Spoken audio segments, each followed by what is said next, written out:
Olá, tudo bem? Mais uma vez aqui para que nós possamos refletir sobre temas interessantes do nosso dia a dia.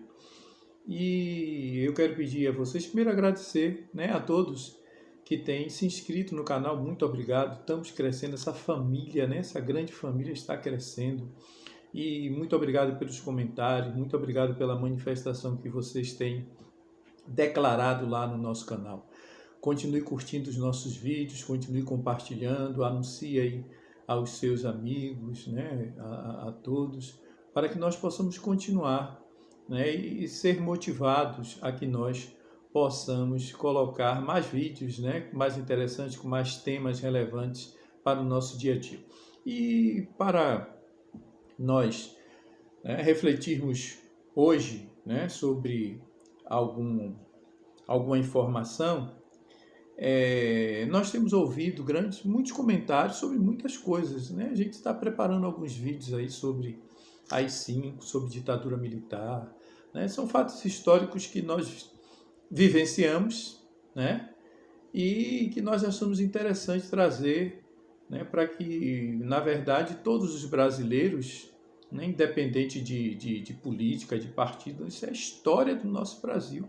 E nós precisamos aprender, nós precisamos entender o que foi que aconteceu, que período é esse, o que foi que aconteceu nesse período, quem foram os protagonistas, que fizeram parte desse período. Então, nós não podemos de maneira nenhuma abrir mão desse conhecimento, porque um povo, uma nação sem passado é uma nação sem história.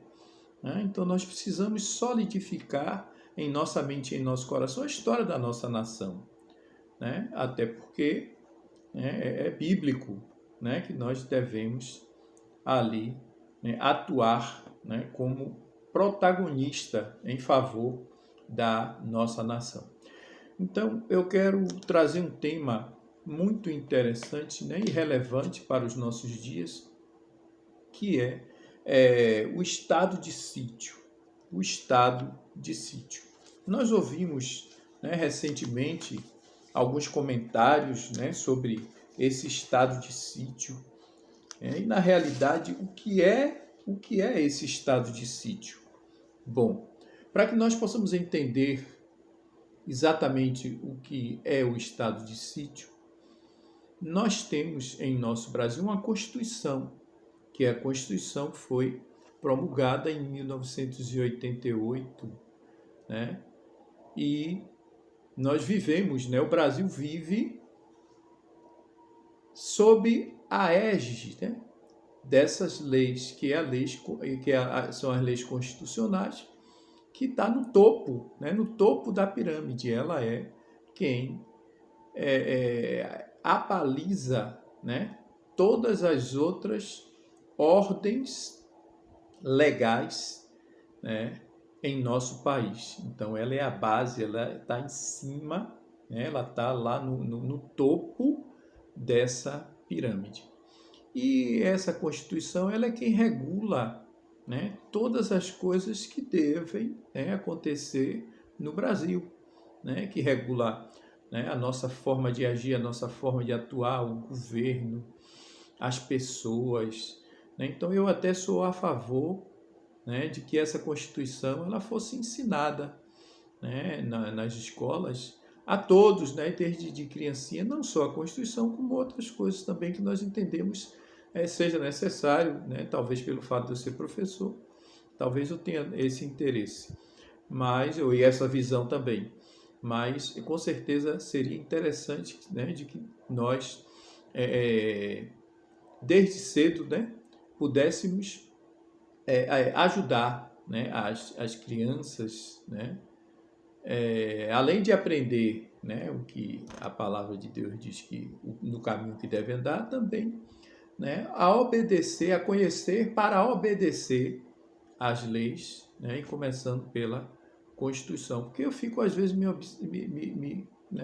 questionando, e porque a gente ouve muita gente dizer, não, porque nós temos que obedecer às leis de Deus, que é mais importante do que a lei dos homens. Claro que a gente sabe da importância das leis de Deus, Mas observe muito bem, se a gente não obedece, né, a lei dos homens, né, que estão aqui, né, do nosso lado, que pode nos obrigar, né, a sofrer sanções graves.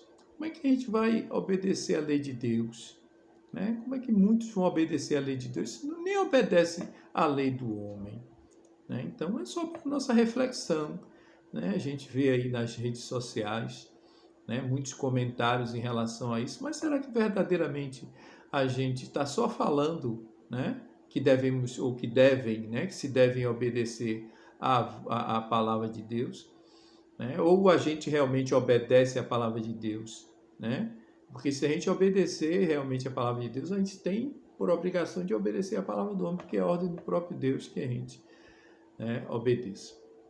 Então, o estado de sítio, né, é uma situação em que ela pode ser decretada caso haja uma situação muito problemática, né, num país.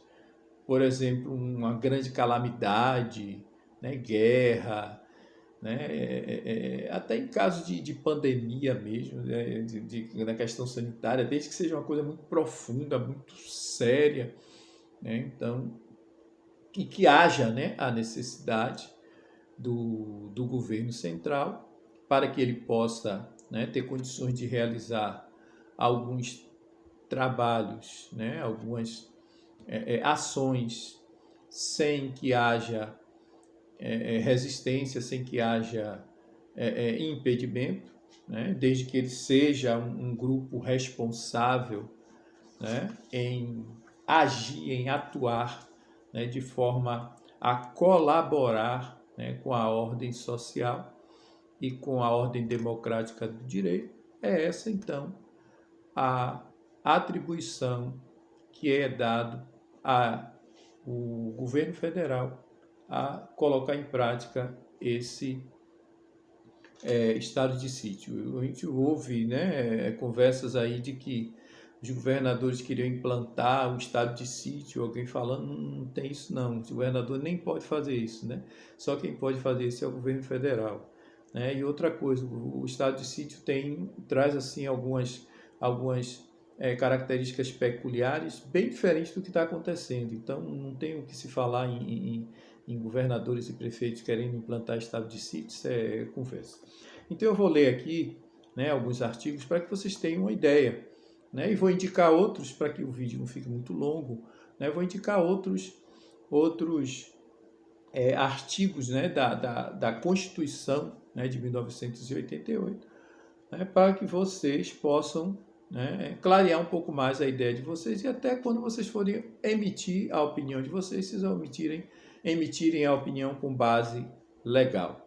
Né? Então, um estado de sítio aqui instituído pelo artigo 137 da Constituição, que diz: o presidente da República pode, ouvidos o Conselho da República, né, que está lá no artigo 89, quem quiser é só ir lá no artigo 89, está lá o Conselho da República, e Conselho de Defesa Nacional, que também está ali a partir do artigo 89 nos seguintes ali. Então, Conselho da República e Conselho, né, de Defesa Nacional. Então, ali também diz quem são os integrantes, quais são as funções, né, quais são as atribuições desse conselho. É auxiliar, né, na verdade, o presidente da República em algumas tarefas, né, em algumas decisões, né, em algumas orientações. Eu quero dizer para vocês que o estado de sítio tem que ser aprovado pelo Congresso, né, tem que ter aprovação do Congresso. Então, não é uma coisa assim fácil, tranquila, né, de se resolver e que pode ser feito de qualquer hora, por qualquer pessoa, de qualquer maneira. Tem que haver exatamente uma necessidade. Né? Então, é uma coisa muito importante. Eu peço a vocês que, podendo, né, tentem buscar um pouquinho mais, né, sobre o que é, né, verdadeiramente esse estado de sítio. Tem o estado de defesa e tem o estado de sítio. Né? Nesse caso, a gente está tratando do estado de sítio. O estado de defesa é uma coisa mais localizada, menos grave, né, do que o estado de sítio. Então, diz aqui o estado de sítio, né, o Conselho de Defesa Nacional, né, solicitar ao Congresso Nacional a autorização para decretar o estado de sítio nos casos de... E aí ele traz, né, vários incisos, né, o inciso 1 e o inciso 2. O inciso 1 diz assim: comoção grave de repercussão nacional ou ocorrência de fatos que comprovem a ineficácia da medida tomada durante o estado de defesa. Quer dizer, se o estado de defesa não resolveu, né, então vamos implantar o estado de sítio, que tem prazos determinados. Né? Vocês vão ler aqui, vocês vão entender tudo direitinho. O inciso 2 diz assim: declaração do 137, né, do artigo 137, declaração de estado de guerra ou resposta à agressão armada estrangeira. São os motivos que levam, né, o pedido da aplicação do estado de sítio.